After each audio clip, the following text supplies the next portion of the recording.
The next step to make sure your socks fit is to either look up the length of your foot based on your shoe size. There's a chart linked to the pattern, and that's what I do if I'm making gift socks for someone. I can find out their shoe size and then just look up the length and the width.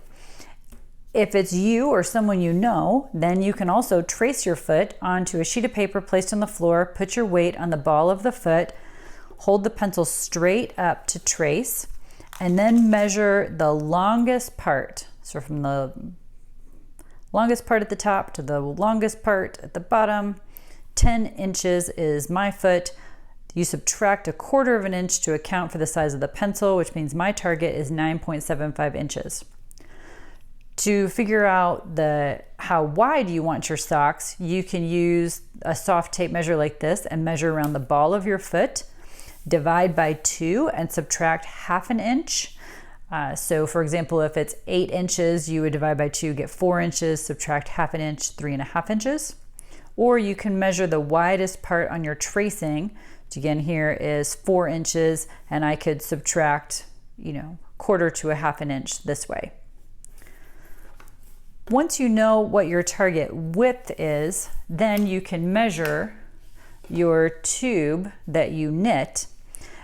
I'm not going to measure here at the bottom because I was still adjusting my gauge a little bit, but I will take a tape measure, a ruler, and you want to make sure you're measuring on a flat surface and with a hard ruler.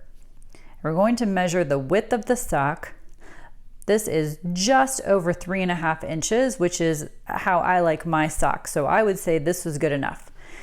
If you get to this stage and it's not the width you like, then you need to rewind the yarn onto your cone, adjust your tension, and try again. Sometimes I will do 2 to 3 different swatches until it's the tube width that I want.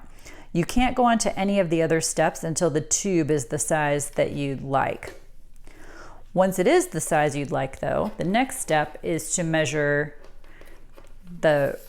your rows so that we can do the calculations, make sure your socks will fit.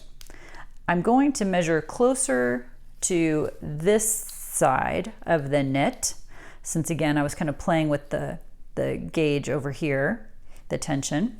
I'm going to use 2 pins to mark out 3 inches. And I want you to see that I am trying to line the ruler up with one whole column of stitches. So it's not like this where I'm crossing over several different stitches, columns of stitches, but I've just got one whole column lined up with the edge of my ruler. And then I'm going to put the pins 3 inches apart.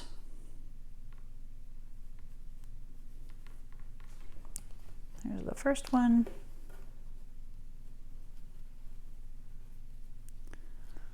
There's the second one. And then you're going to count the number of rows in between your needles. Again, trying to make sure you're following all on one row of stitches. So for me, I'm going to count here. 1, 2, 3, 4, 5, 6, 7, 8, 9, 10, 11, 12, 13, 14, 15, 16, 17, 18, 19, 20, 21, 22, 23, 24, 25, 26, 27, 28, 29, 30, 31, 32. I'm going to call that 32, maybe 31.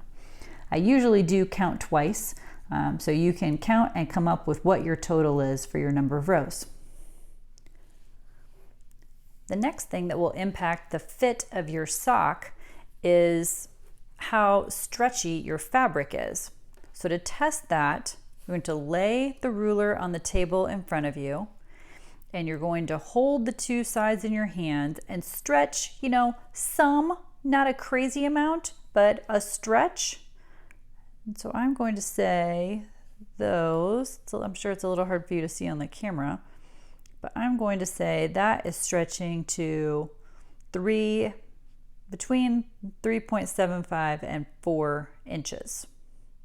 If we then plug those numbers into this worksheet, We determined that my foot length was 9.75 inches.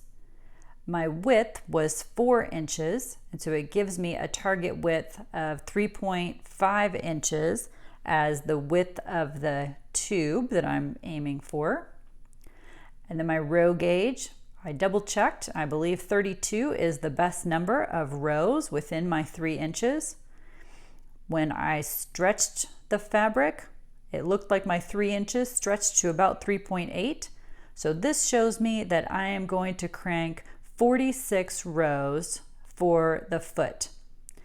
And that's roughly in the ballpark of what I usually get. I usually get late upper 40s to lower 60s, kind of depending on the fabric. So that seems reasonable to me. From here, you can remove the pins and then rewind the yarn back on the comb. If you wanted to at this point, before you went on, you could actually put this on your foot and see if it feels comfortable around your foot before you continue. I can then get out my yarn winding tool and rewind my cone so that I am ready to knit my sock. There's one important final step. So far, we've only tested this V-cam, the one that's at 1 o'clock if you're looking from the top of the cylinder. This is the V-cam that influences the tension when you're cranking clockwise, which is what we've done so far. But to knit a sock, you'll have sometimes when you need to crank counterclockwise. So the two V-cams need to be set at the same height. So I'm going to check and see where this V-cam is set, and then I'm going to go over and I'm going to adjust the V-cam on the other side to make sure they're the same. Make sure both are nice and tight, and then I'm ready to start knitting my sock. Visit us at deanandbean.com and please like and subscribe. Thanks for watching.